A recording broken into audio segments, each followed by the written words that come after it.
Part-Time Hitter is brought to you by Friendly Forces, a 501c3 nonprofit committed to helping reserve component members seamlessly integrate their military service with rewarding civilian careers.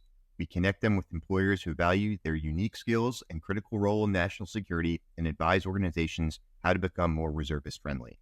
Check them out at www.friendlyforces.org. Friendly Forces is also brought to you by the Fratty Guard, a lifestyle brand for part-time hitters.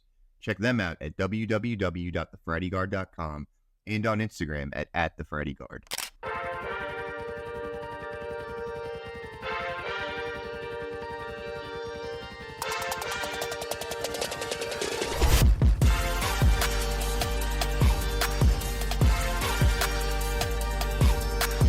Welcome to the Part-Time Hitter podcast. I am your host, Eric Evans, and today I'm here with Sergeant First Class Lawrence Raymond, who is the founder of Green Collar Fiance.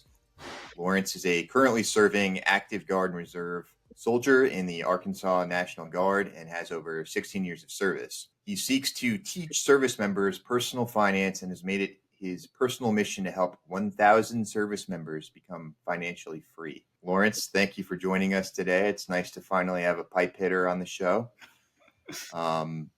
So I think the question on everyone's mind is, what the hell do AGRs do all month? Mostly, we have a strict H2F nap schedule. So, you get up, you make yourself some breakfast, you take a nap. No, I'm just kidding.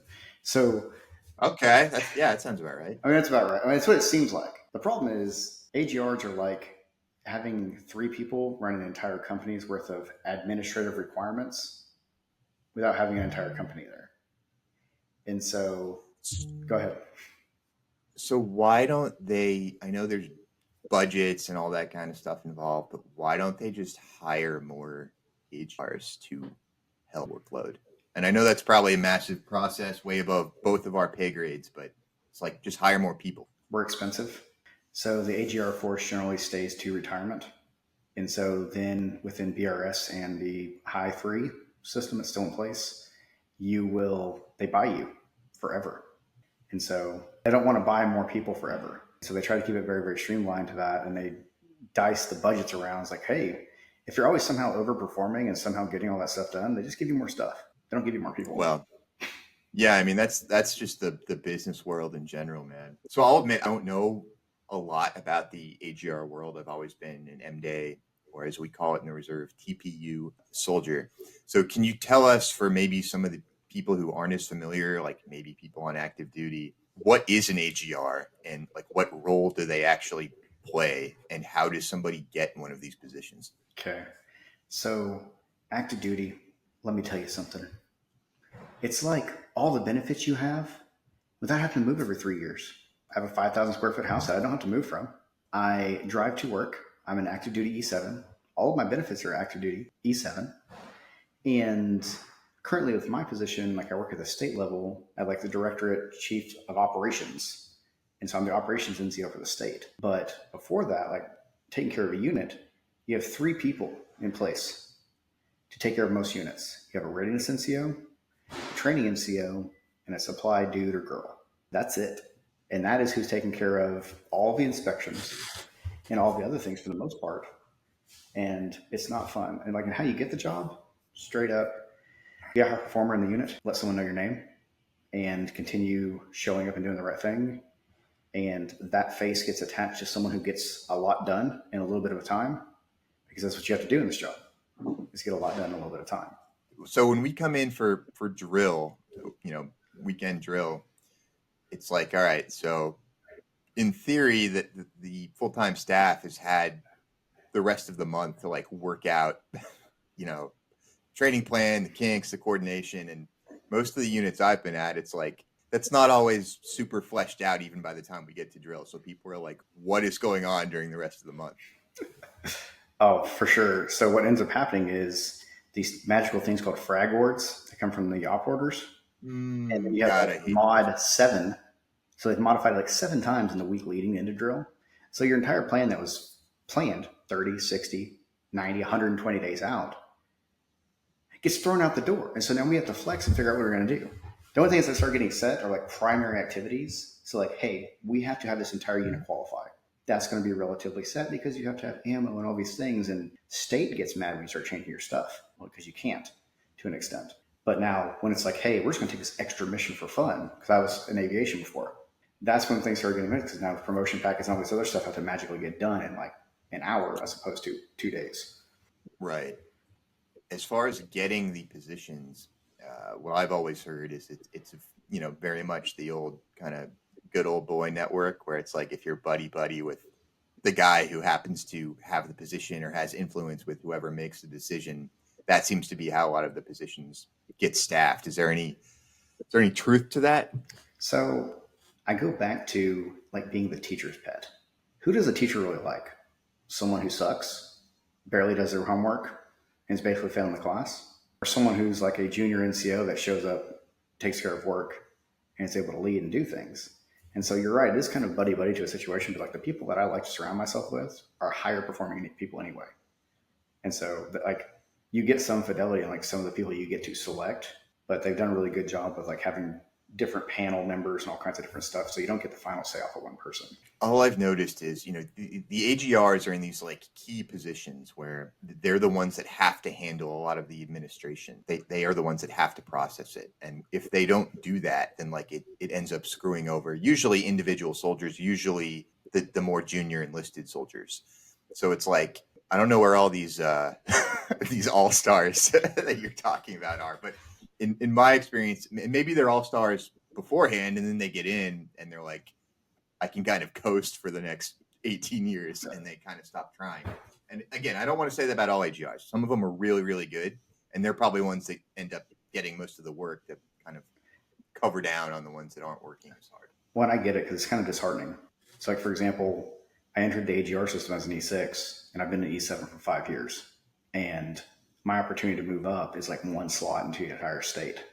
And until that guy retires, you're not going. I asked for the Nancy Kerrigan package, but they wouldn't hook me up. Sometimes you got to take matters in your own hands, man. I can swing her back. So, as far as like is there I've seen like advertisements for position vacancies come out through like my .mil email, but how do you like, I guess in the Guard it must be different in the Reserve, but you just apply through like some sort of state portal for the position? Or yeah, it's actually normally they have, each state generally has a website and they have full-time manning positions listed. So for federal technicians, for part-time or one-time occasional tours, which are generally 1 to 3 years, and also they'll have AGR positions generally listed there as well. So even if they have the federal technician positions listed, you still have to go to USA Jobs to actually apply. But they do have all the positions listed there. Okay. So is it similar to other government jobs where, or I guess like active duty, where once you're in and I guess probably past a probationary period, you really can't get fired? People test that a lot, that theory. I'll be honest. I'll also say generally the people that test that the most, when they get certain key leadership in place, they don't stick around very long, or right, they are but they just get moved, right? They don't get like kicked out. Correct. Sometimes. Now you get Captain Hot Hands over there with his doing 3 different types of drugs twice, obviously, like, okay, dude, like, you're out. But you're right, it sucks because they get moved, because it's the same thing for evaluations. I'm sorry, I jump on a high horse for 1 second here. Same thing with evaluations. Like, no one wants to be honest. NCOER, hey, dude, like, you're kind of sucking. You didn't do anything I asked you to do. No. Soldier completed basic tasks at the best ability of his current rank. So it's kind of the same thing. Promote above peers. Or promote with peers, or, or whatever. Like, it's not going to be above, but it's like, I'm not going to actually be honest. And here's the 17 counseling statements, and here's how he violated Sharp, and here's where he did all these things. It's like, when are we going to be honest? And so, well, I don't even think it's so much if people want to be honest or not, but leadership and the system will actually kick them back, and they'll say, you can't say that. You can't say that might hurt that soldier's career. And then it's like, okay, so I'll strip it down and make it as harmless as possible, and then the person ends up sticking around. So what does a typical work day? I'm sorry, I've had a lot of bad AGRs. Bro, so what does a typical I know a lot about AGRs, so it's cool. There's a lot of good ones too. But so what does a typical, like, what's a day in the life of an AGR? And So I'm in a unique position where I am just because I came from a unit and now I work for a directorate.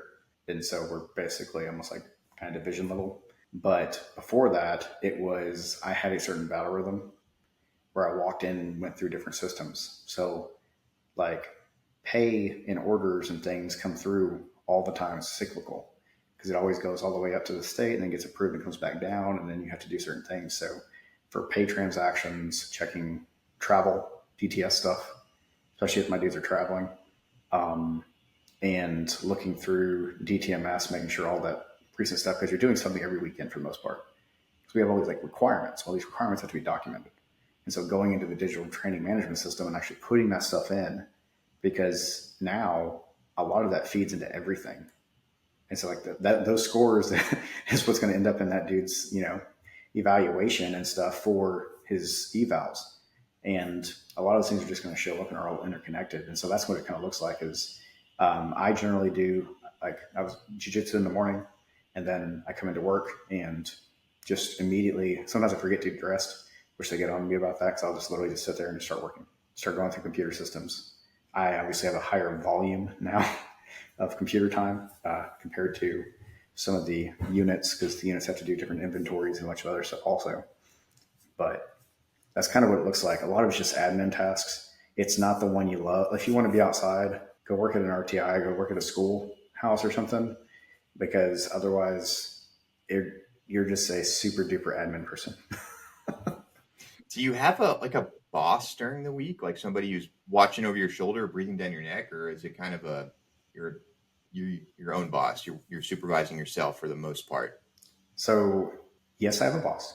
I'm an E7. I have an EA. But is he there like during the week? Yeah, but we work for where I work. We work in a building all together, and so like I have like 805s and 06, and fun. It's not bad though because we're all working together and we're all working at the same level on things. And so generally, I kind of get left alone unless there's something that just kind of comes up, and then we go sit down and have a meeting real quick and then action out whatever happens. I know that in the unit level, I was the commander and the first sergeant all month. And then they showed up and I gave them some stuff they needed to make sure they got done for the drill weekend. And we did those things. And then I went back to being the commander and first sergeant on Monday morning after drill. So how's like the work-life balance? I mean, you seem like you're pretty happy with the position, sounds like. So starting out, you want to try to prove yourself. And so it was much less balanced. And I front loaded my career doing certain things to really get stuff going so that I wouldn't have to now. Because like now my kids are older and they can recognize when I'm gone. But right now, I mean, it's a 7 to 3:30 job. Sometimes you have some later nights, but those are like, hey, we have to get something done. It's not, I'm keeping you here for fun.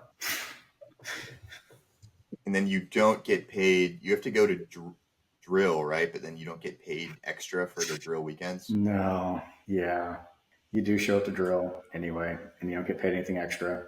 And yeah. So that's why they're so angry. I mean, yeah.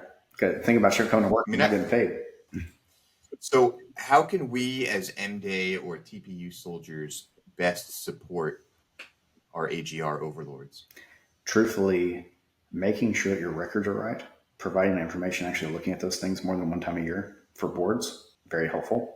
And making sure you're actually doing your evaluations on your junior soldiers, because an E5 or E6 or like actually making sure that you're doing those things and staying on top of them and doing the leadership stuff where you're supposed to track it. Just so, because what ends up happening is you get this huge backlog of people who just didn't do the right thing and you accepted a leadership position. So it's kind of hard, but just making sure your stuff is straight. And if everyone does that, it makes it very, very easy for the AGR staff when the changes come to upload an award in iPerms or do whatever they need to do to best serve that soldier. Because that's what we want to do. But sometimes, like, we have a lot of competing priorities of I want to do all of this at one time, but sometimes we're not given that opportunity because there's 3 of us. Yeah, it's tough, man. I wish they gave us like every month an extra paid drill day. And the expectation was, all right, you're going to do all your your OERs, NCOERs, personal admin during that day. And because we're paying you an extra day for the month, you're expected to have it, done. So then we can focus on other things during drill weekend, actually getting out, punching out, and going to work. 100%. But that's probably wishful thinking. So, what are if you had any sort of, you know, parting thoughts about AGRs or anyone hoping to become an AGR or interested in it, what would you say before we transition to your green collar finance? No worries. Here's the deal. If that's something you really want to do, tell someone. A lot of times I see people getting aggravated because they never stated their expectations of, I want to become an AGR soldier. And then start asking what people do in those jobs and start shadowing them some. The less I have to teach you coming into trying to work for me, the better off I am. And so, like, someone who truly wants to learn the systems, you're the one that's going to get picked because you know more than the person that's trying to go against you. And you actually care about, but you've already shown that you've cared about taking care of these people on this type of level. But make sure you tell people, let people know, be the commander, be it the first sergeant, be it the AGR staff, like all of them. And then ask, if I were to try to get to one of these positions, what are the things I need to do in order to be better fitted to help serve doing the same thing you do? I don't know one person would be like, yeah, I don't. Is it easier to get in if you become an AGR at a lower rank? Like, is it harder to get in if you're trying to get in as an E6 or an E7 or something like that? Yes. And the reason why is because the type of jobs that we have, there's not a lot of people that have those things. And so what I mean by that is by the time you are an E7, generally you have to take a demotion or an administrative reduction to come in as an E6. Because I'm sorry, I love the units, I love the part-time, but you know your job as the Army. You don't know your job as the supply person for the whole unit, or the readiness person, or how all this stuff works on the other side. So there's some preliminary things you have to know in order to take one of those higher level positions. And so it's generally easier as like an E5 or an E6. Okay. Well, I'm glad you were able to share that with me because, as I said, I didn't really ever know much about kind of that world, and now my eyes have been opened a little bit. So let's talk about your other passion besides ignoring soldier emails, green collar finance.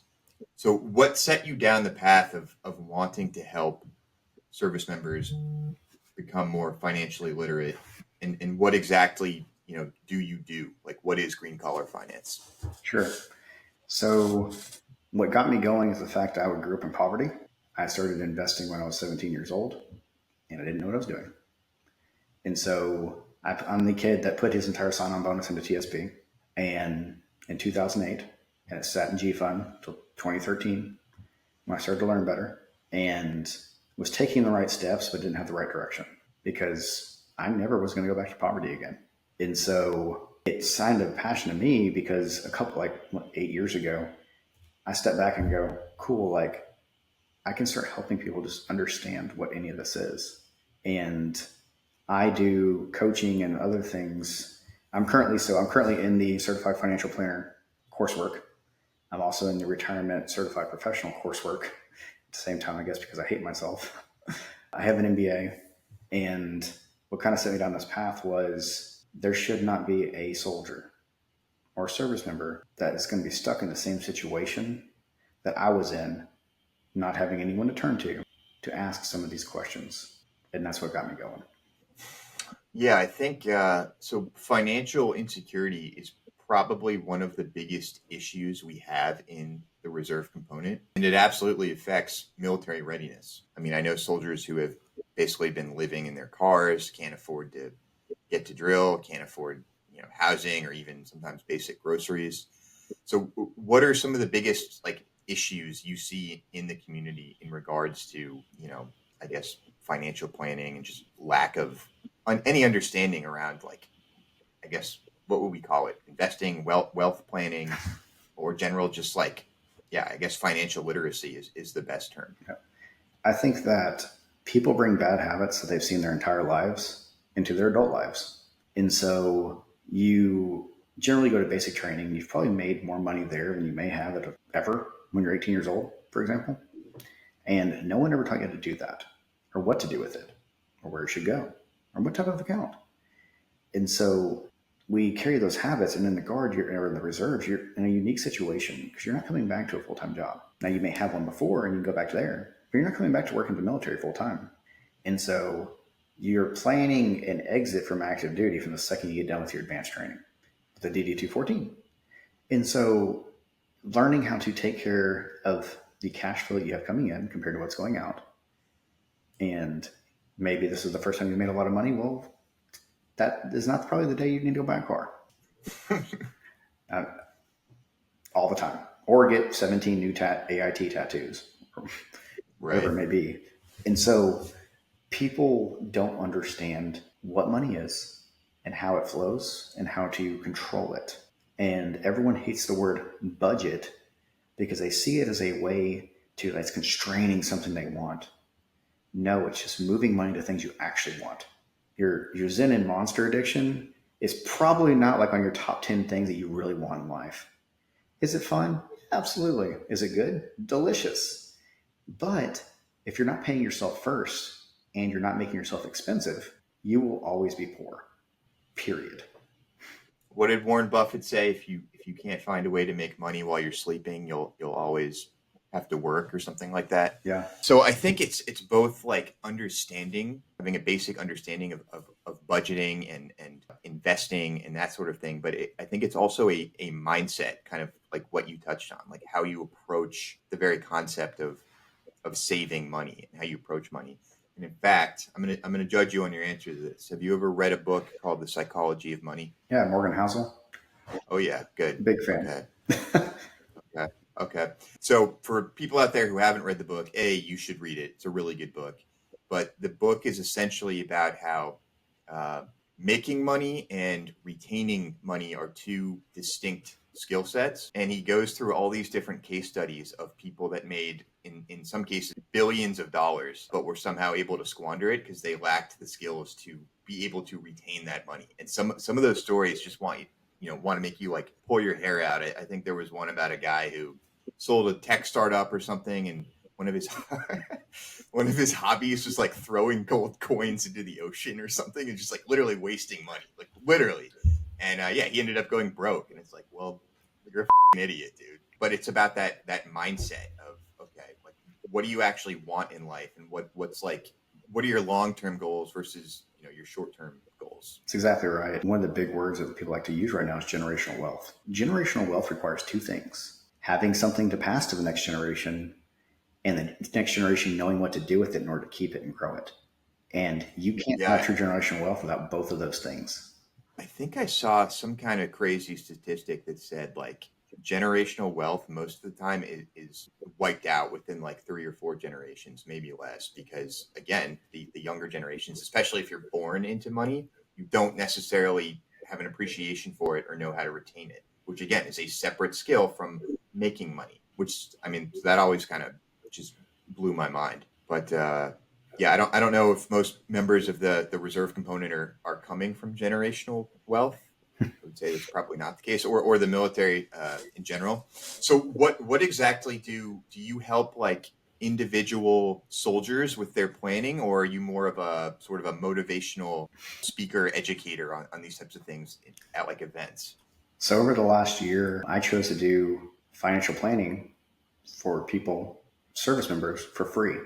And I spoke to over 600 over Zoom all over the country and world, free.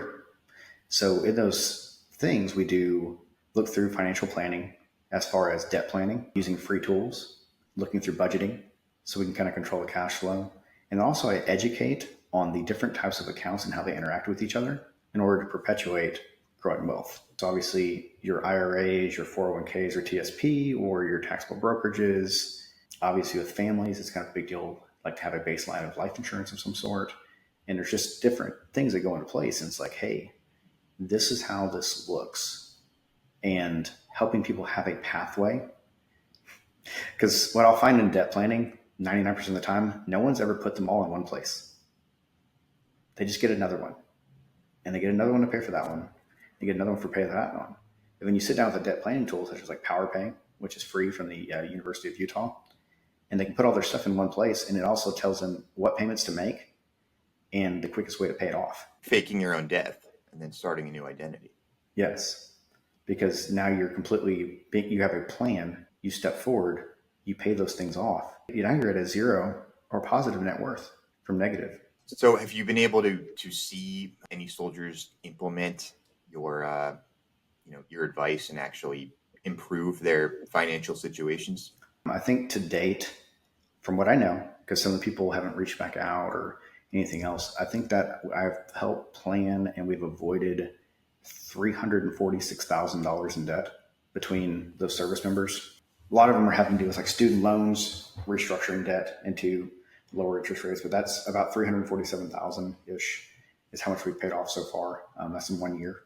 And the other things were like savings goals, which I can't speak specific to. I can give an overview of what that one looks like, but I can't obviously speak to specifics. But some people have saved significant amounts of money into retirement accounts they didn't even know existed. Are there any official Army or National Guard programs that help soldiers learn about this stuff? Is it all, what are they? FINRA does it. I actually got to meet them. I was at the Military Money Conference earlier this year. I'll go again next year. It's a conglomeration of financial planners, and they bring in the person who makes the LESs, like designs that pay. They bring in the person who was the director over FedRed, and that's where the financial education stuff is. And they also have personal financial counselors on base that can help. A lot of them are CFPs or AFCs for like accredited financial counselors, and they can help them. The problem is what's unique about the Guard and Reserve is the fact that we don't live next to the base. Right. And those people are on contract and they generally go home at a particular period of time. That's why I started this. It's because I get off work, I could sit on Zooms, 10, 15, 20-minute calls a couple nights a week and make a real difference, because these people in the reserve, they're not going to just be able to leave in the middle of the day, drive all the way to base, or even get on a virtual call with them in the middle of the day because they're working. But when they're not working, those people are off as well.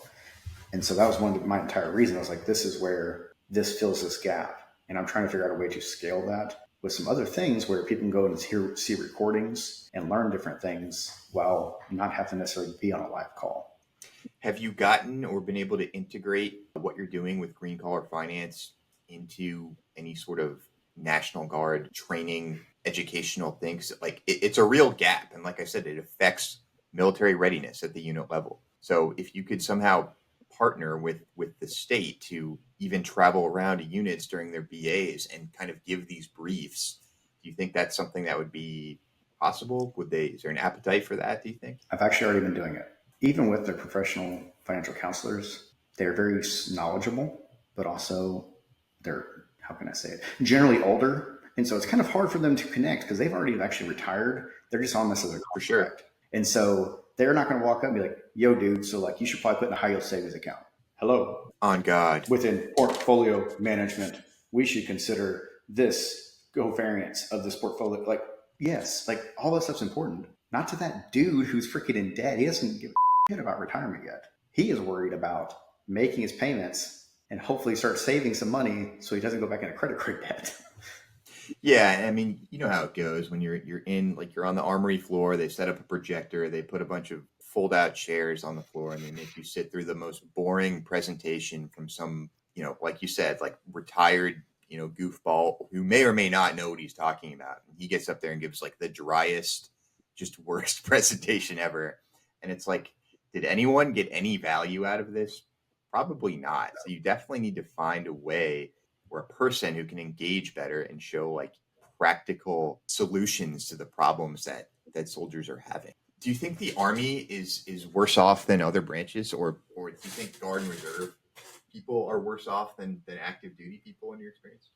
I think it depends. And the reason why I say that is it's not necessarily the Army. That's kind of universal across all branches to an extent. We're all smart. We'd all be in the Air Force. No, I'm just kidding. But yeah, the reason the Guard and Reserve is you have people who they have a bigger wealth gap because you have people who are basically making nothing, or you have other people making a significant amount of money in their civilian careers because you do different things. In an Army, right, or the active military, we're kind of making the same. Like I can tell you exactly what my income is because it's in a bracket and it tells you. And so that's where kind of there's a difference is yes, but you're also dealing with, you're spending most of the time with your demographic. At least when the Guard comes together, Like I have a dude making $500K a year. I have this dude who owns this company. And I also have a guy who I had to go pay and got him a new tire so he could make it a drill. But that person who just got a new tire to make it a drill is going to walk away with enough financial knowledge so he doesn't get in those situations anymore because he's surrounded by these other people. Well, I mean, part of it, and this is, largely what I touch on with Friendly Forces, I don't know if you're familiar with that or not, is, you have to have a job and be making money to even mismanage your money, right? So it doesn't matter how financially literate you are if you have no source of income. So again, that kind of job insecurity, especially during COVID, like being called up for state level stuff, deployments, training, definitely makes it hard for certain soldiers to be able to retain, gainful employment. Do you wade into sort of a job type career stuff at all? Or is it just, you're saying you need to be managing your money?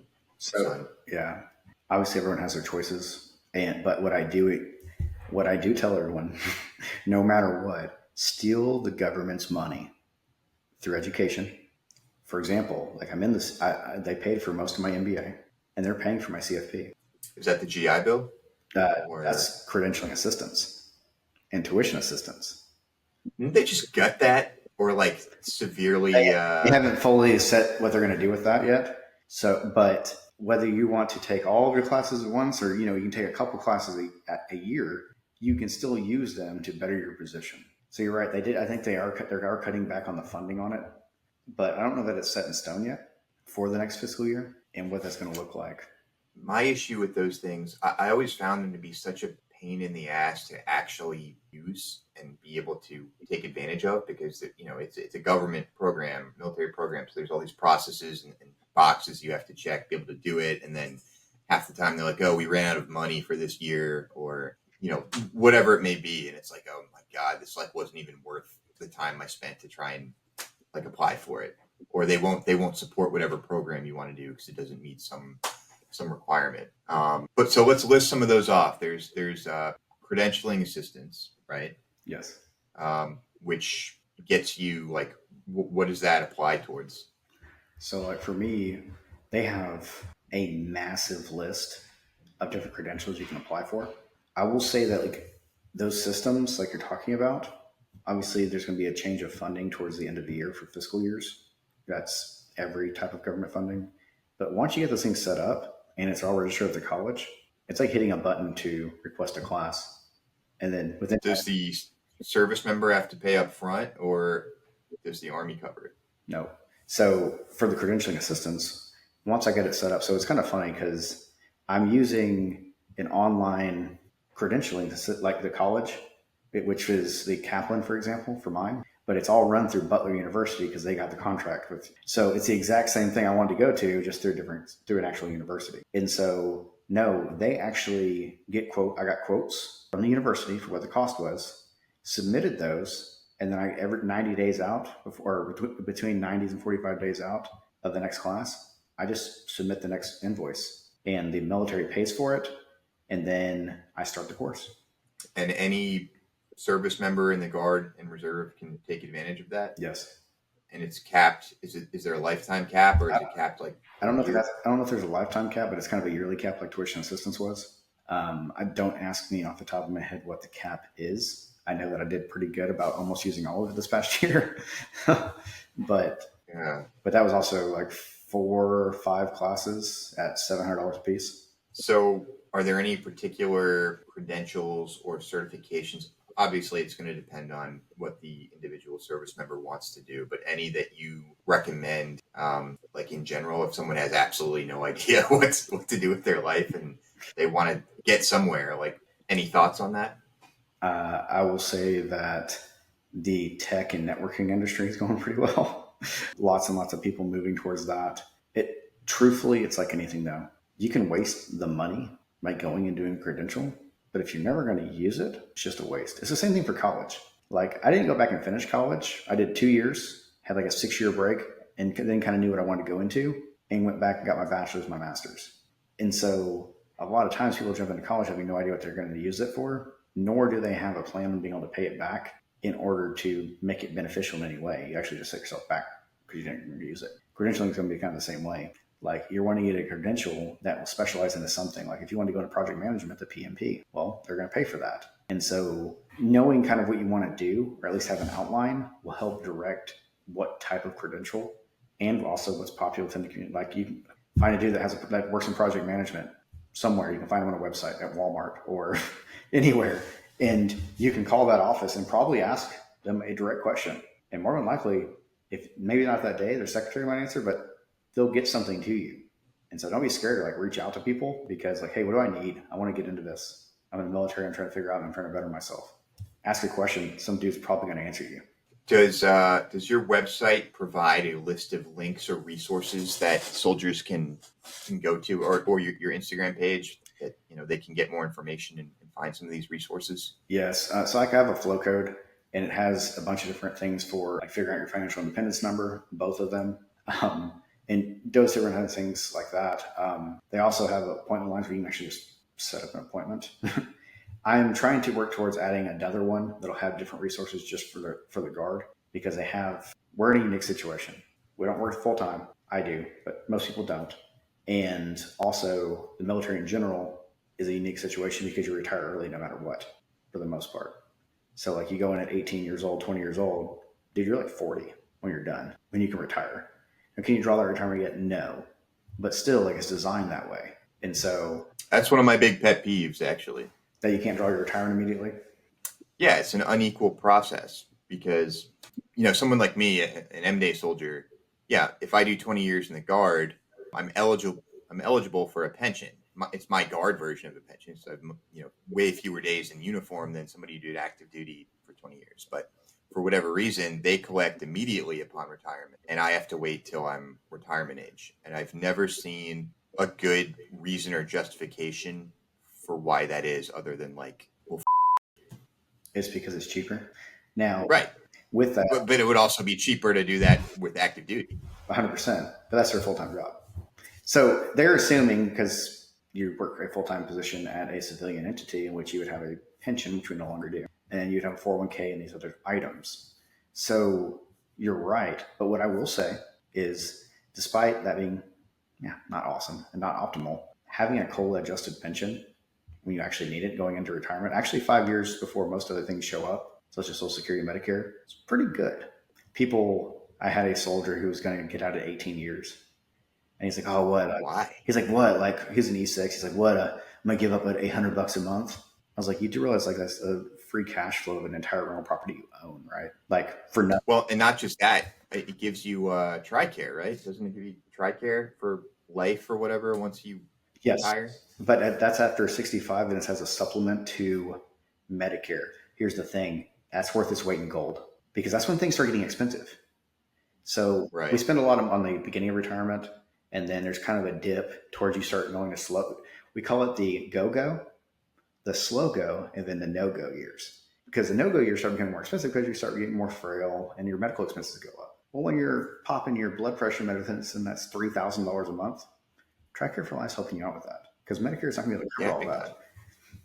I don't know. I guess I would look at it as both a recruiting and primarily a retention tool, because I'm at about 11 or 12 years in right now. And it's kind of like, okay, I need to do another 8 years to even retire. And then once I retire, I'll have to wait another like 20, 25 years to even collect the pension. And I've said the same thing. I'm like, well, what's it even going to be? Like $1,200 a month or something like that. But I guess, the insurance is certainly a big perk. And you're right. When you frame it that way, it could be a mortgage payment on a rental property or something like that. Yeah. Well, and then like in retirement income planning, like one of the methods you use is flooring, meaning you have a guaranteed income either through pension, annuity, Social Security, to guarantee that you get your core expenses taken care of on a guaranteed basis, not subject to the market. You can do it through bonds and other things. The reason that's important is everyone's a lot more stable when it's like, oh, I can't take that extra vacation this year, but I don't have to worry about if I'm going to be able to eat, and I will protect my tacos.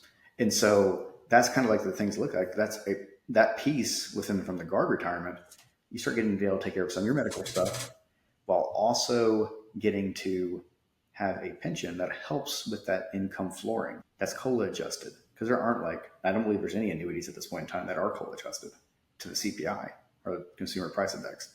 And so it makes things easier for you in the long run. It's just kind of dumb because you have to wait for it. But you have to wait for most of your retirement accounts anyway. So if you view it as a retirement account, Yeah, I mean, and like I'm learning stuff here. Like this is like very good stuff that I wish I knew more about. So I think you're providing a very like good service here. And do you have a newsletter? If not, you should start one. Just I have a look blog great. I've been working through.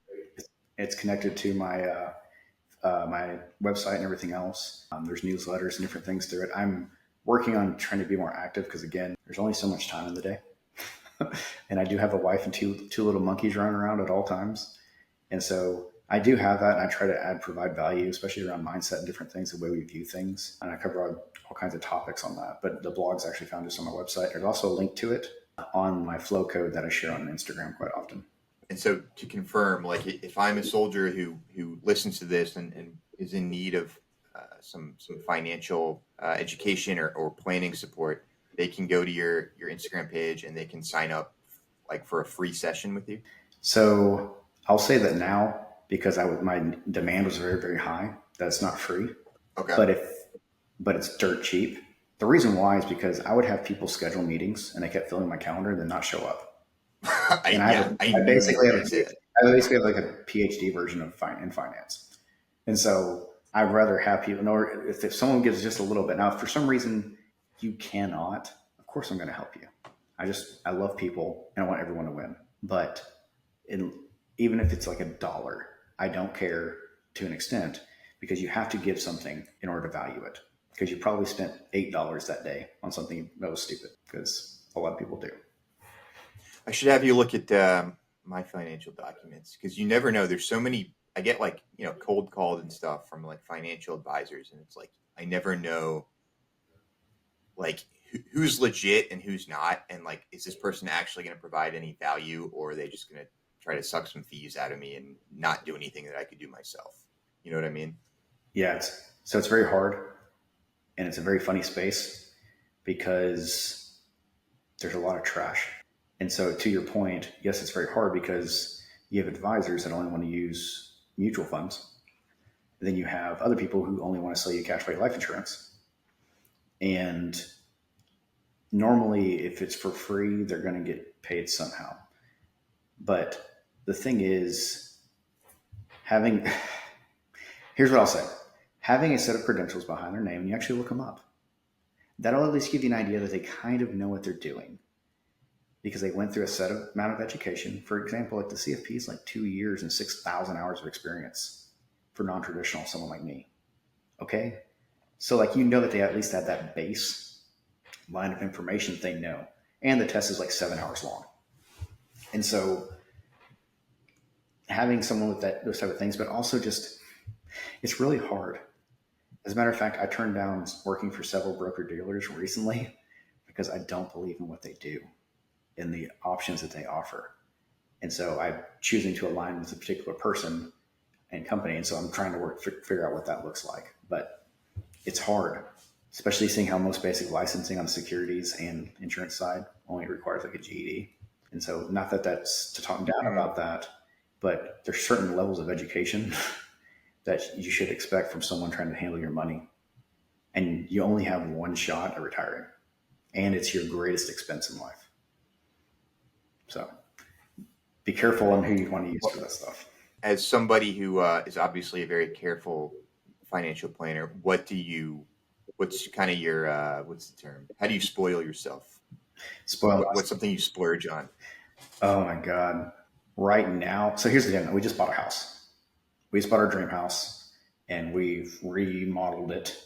And that's the reason I showed you a picture before I got on here, what it looks like in one of my offices right now. I'll have a recording office downstairs. So right now the splurges are kind of a little different. My wife and I, every 2 years, go on a vacation, just us, normally out of the country. Having 2 children, it starts getting kind of hard. But I like cigars, and I pay a lot of money for my fitness coach, who's a complete badass. Well, we need to get you a summer home in addition to a 5,000 square foot regular home.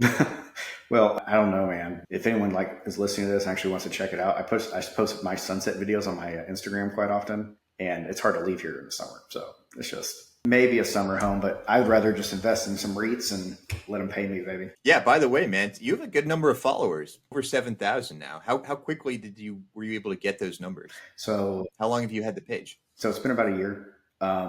What I'll say is when I go through it, for some reason, I have a bunch of people from out of the country. And so I'm not really sure how that ended up happening, but a lot of it's just through providing value and engagement with different things and me trying to get rid of all the freaking bots that start trying to follow you and sending you weird stuff all the time. Yeah. And so Yeah. it's like trying to clean that stuff out. And so I've been trying to clean that stuff out with just a bunch of weird fake accounts that follow you for no reason. And so I probably have like legitimate, like people, probably around 5,000. And I'm just trying to delete some of the stupid crap because Instagram's so weird with that. It's very gummy with some of the weird people and things and bots that will just follow you and start trying to sell you crypto every day. Well, that's the thing. If you're talking, and for some reason finance, I guess because there's so much money to be made on like essentially scamming people, any financial page tends to get like spammed a lot, or like, people copy their pages and try to get followers. And so, yeah. But I see we're coming up on an hour. We've probably lost most of the audience because we're getting pretty technical there. We're pretty smart, educated guys. But thank you so much for joining the Part-Time Hitter podcast. For the listeners, follow at Green Collar Finance on Instagram. Check out his links. He knows his I'm going to check it out. My net worth is definitely up there, but it could always be more. By the way, what's your net worth? My net worth? You don't have to answer. Well, once we bought the house, it's north of $1 million. Very nice. Very nice. It's a very, very solid number. All right, man. Thank you so much for joining us. And to the audience, thank you for listening. And stay part-timing and stay financially literate out here. See.